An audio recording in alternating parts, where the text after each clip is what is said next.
ان 3 وقتوں میں قرآن پڑھنا سختی سے منع ہے۔ اگر انسان ان 3 جگہ پر قرآن مجید پڑھے گا اس کو ثواب کی بجائے گناہ حاصل ہوگا۔ وہ 3 جگہ یہ ہیں۔ نمبر 1، بسم اللہ الرحمن الرحیم۔ السلام علیکم ورحمۃ اللہ وبرکاتہ۔ محترم ناظرین، اسلام میں زنا کو ایک انتہائی گناہ کبیرہ قرار دیا گیا ہے۔ یہ نہ صرف معاشرتی اقتدار کے خلاف ہے بلکہ اللہ کے حقوق کی پامالی بھی کرتا ہے۔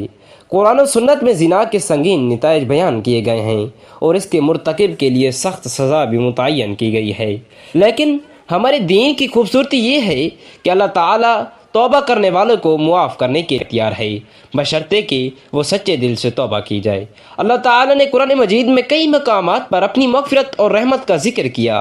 اللہ تعالیٰ قرآن پاک میں ارشاد فرماتا ہے، کہہ دو اے میرے بندو جنہوں نے اپنی جانوں پر ظلم کیا، اللہ کی رحمت سے نا امید نہ ہوں، بے شک اللہ پاک تمام گناہوں کو معاف فرما دیتا ہے۔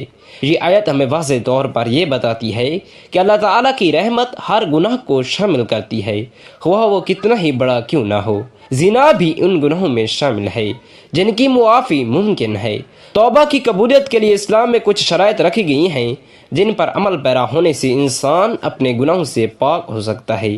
توبہ کے لیے سب سے پہلی شرط یہ ہے کہ انسان اپنے گناہ پر سچے دل سے نادم ہو۔ زنا جیسے گناہ کی سنگینی کو سمجھتے ہوئے دل سے پچھتاوا اور اللہ سے معافی مانگنا ضروری ہے۔ یہ ندامت انسان کے دل میں گناہ سے نفرت پیدا کرتی ہے۔ سچی توبہ کی دوسری شرط ہے یہ کہ جس گناہ سے توبہ کی جا رہی ہو اسے فوری طور پر ترک کر دیا جائے۔ زنا سے بچنا اور آئندہ اس سے دور رہنے کا پختہ ارادہ کرنا بہت ضروری ہے۔ توبہ کے لیے ضروری ہے کہ انسان پختہ ارادہ کرے کہ وہ آئندہ کبھی اس گناہ کا ارتکاب نہیں کرے گا۔ یہ عہد اللہ کے ساتھ ہوتا ہے اور اسے پورا کرنا انتہائی ضروری ہے۔ اگر زنا کے نتیجے میں کسی کی حق تلفی ہوئی ہو، جیسے کسی عورت کی عزت پامال ہوئی ہو یا معاشرتی نقصان ہوا ہو، تو اس حق کی ادائیگی بھی ضروری ہے۔ اگر ممکن ہو تو متاثرہ شخص سے معافی مانگنا اور اس کے نقصان کا ازالہ کرنا بھی توبہ کا حصہ ہے۔ توبہ کا عمل نہ صرف انسان کے گناہوں کو مٹا دیتا ہے بلکہ اللہ تعالیٰ کی نظر میں اسے بہت بلند مقام عطا کرتا ہے۔ حدیث پاک میں آیا ہے کہ جو شخص گناہ سے توبہ کرتا ہے وہ ایسا ہے جیسے اس نے کوئی گناہ کیا ہی نہ ہو۔ یہ حدیث ہمیں یاد دلاتی ہے کہ زنا جیسی بیماری سے بچنا چاہیے بشرطے اس کی توبہ خالص ہو۔ قرآن مجید میں اللہ تعالیٰ نے زناکاروں کے لیے توبہ کی راہ کو کھول رکھا ہے۔ سورہ فرقان میں اللہ تعالیٰ نے ارشاد فرمایا، اور جو لوگ اللہ کے ساتھ کسی اور کو معبود نہیں پکارتے اور جس جان کو اللہ نے حرام کیا ہے اسے ناحق قتل نہیں کرتے اور نہ زنا کرتے ہیں، اور جو شخص یہ کام کرے گا وہ اپنے گناہوں کا بدلہ پائے گا۔ 3 وقت میں قرآن پڑھنا سختی سے منع ہے۔ اگر پڑھو گے تو ثواب کی بجائے گناہ ملے گا۔ نمبر 1، طلوع آفتاب کے وقت، جب سورج نکل رہا ہو اس وقت نماز اور قرآن کی تلاوت مکروہ ہے کیونکہ یہ وقت مشرکین کی عبادت سے مشابہت رکھتا ہے۔ نمبر 2، زوال آفتاب کے وقت، جب سورج عین سر پر ہو زوال کے وقت، اس وقت بھی نماز اور تلاوت کرنا مکروہ ہے کیونکہ یہ وقت خاص طور پر نماز کے لیے مقرر نہیں کیا جا سکتا۔ نمبر 3، غروب آفتاب کے وقت، جب سورج غروب ہو اس وقت بھی نماز اور تلاوت کرنے سے منع کیا گیا ہے تاکہ مشرکین مکہ کے طریقے سے مشابہت نہ ہو۔ اس کے بعد اللہ تعالی فرماتا ہے کہ جو لوگ سچے دل سے توبہ کریں گے اور ایمان لائیں گے اور نیک اعمال کریں گے اللہ ان کے گناہوں کو نیکیوں میں بدل دے گا۔ تاریخ اسلام میں کئی ایسے واقعات موجود ہیں جن میں زنا کے مرتکب افراد نے سچی توبہ کی اور اللہ نے ان کو معاف کر دیا۔ ایک مشہور واقعہ حضرت معاذ بن مالک کا ہے جنہوں نے زنا کیا اور پھر خود کو حضور صلی اللہ علیہ وسلم کے سامنے پیش کیا اور اپنے گناہ کا اعتراف کیا۔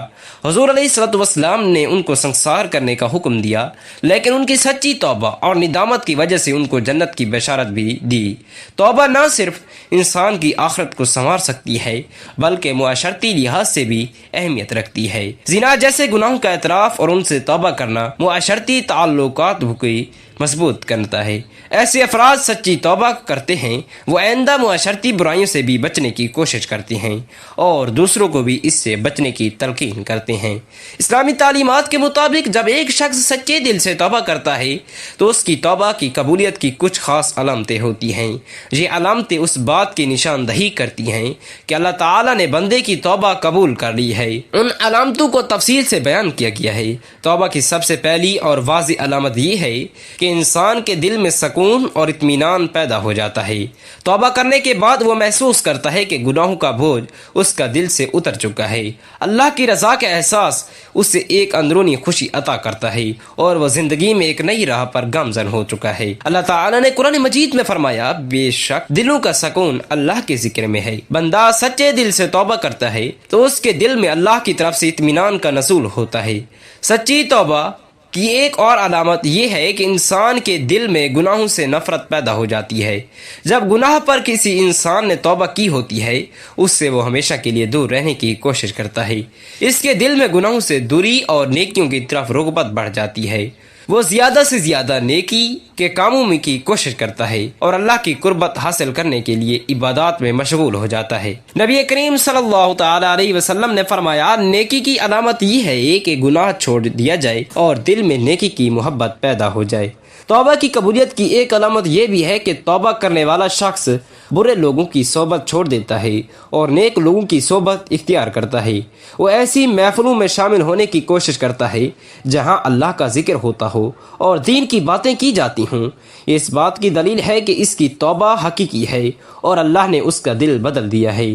اللہ تعالی نے قرآن مجید میں فرمایا، اور اپنے آپ کو ان لوگوں سے ساتھ جو صبح شام اپنے رب کو یاد کرتے ہیں صبر کے ساتھ باندھے رکھو۔ توبہ کی قبولیت کے ایک اور ثبوت یہ ہے کہ توبہ کرنے والے شخص کے اعمال میں بہتری آتی ہے۔ وہ پہلے سے بہتر انسان بننے کی کوشش کرتا ہے۔ زنا جیسے گناہ سے بچنے کے ساتھ ساتھ وہ دوسرے گناہوں سے بھی پرہیز کرتا ہے اور اپنی عبادات میں مزید خشوع و خضوع پیدا کرتا ہے۔ مولا علی کرم اللہ وجہ الکریم جو توبہ کرتا ہے اور اپنی حالت نہیں بدلتا، وہ اپنی توبہ میں مخلص نہیں۔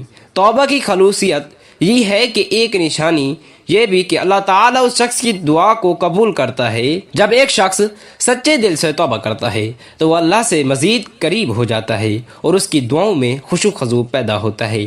اللہ تعالیٰ اس کی دعائیں سنتا ہے اور انہیں قبول فرماتا ہے۔ نبی کریم صلی اللہ علیہ وسلم نے فرمایا کہ نزدیک وہ شخص سب سے بہتر ہے جو اپنے گناہوں سے توبہ کرتا ہے اور اس کی دعا قبول کی جاتی ہے۔ توبہ کی قبولیت کی ایک اور علامت یہ ہے کہ توبہ کرنے والا اللہ کے احکام پر عمل کرنے میں استقامت اختیار کرتا ہے۔ وہ نہ صرف فرض عبادات کو ادا کرتا ہے بلکہ نوافل اور سنتوں پر بھی عمل کرتا ہے، اور اس بات کی دلیل ہے کہ اللہ تعالیٰ نے اس کی توبہ قبول کر لی ہے اور اس نے نیکی کے راستے پر چلنے کی توفیق عطا فرمائی ہے۔ اگر کسی گناہ کے ذریعے لوگوں کے حقوق پامال کیے گئے ہوں، جیسے زنا کی صورت میں کسی کی عزت کو نقصان پہنچایا گیا ہو، تو توبہ کی قبولیت کے لیے ضروری ہے کہ ان حق کو بھی ادا کیا جائے۔ توبہ کرنے والا اگر کسی انسان سے ناحق تلفی کر چکا ہے تو اسے توبہ سے پہلے اس سے معافی مانگنی چاہیے۔ ضروری ہے کہ ان حقوق کو بھی ادا کیا جائے۔ توبہ کرنے والا اگر اس دنیا میں کسی کا حق مار چکا ہے تو وہ اس کا ازالہ کرتا ہے۔ یہ عمل بھی توبہ کی قبولیت کی علامت ہے۔ نبی کریم صلی اللہ علیہ وسلم نے فرمایا، جو شخص کسی دوسرے کا حق ادا نہیں کرتا اس کی توبہ قبول نہیں ہوتی۔ جب ایک شخص سچا توبہ کرتا ہے تو اللہ تعالیٰ اسے نزدیک اس کی زندگی کے مختلف معاملات میں مدد اور رہنمائی عطا فرماتا ہے۔ ایسی نیکی کے راستے میں استقامت ملتی ہے اور گناہوں سے بچنے کی توفیق عطا ہوتی ہے۔ قرآن کریم میں اللہ تعالیٰ نے فرمایا گیا ہے، جو لوگ اللہ کی طرف رجوع کرتے ہیں اللہ ان کے لیے آسانیاں پیدا کرتا ہے۔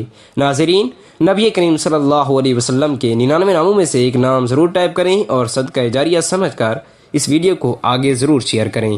جزاک اللہ خیرا کثیرا۔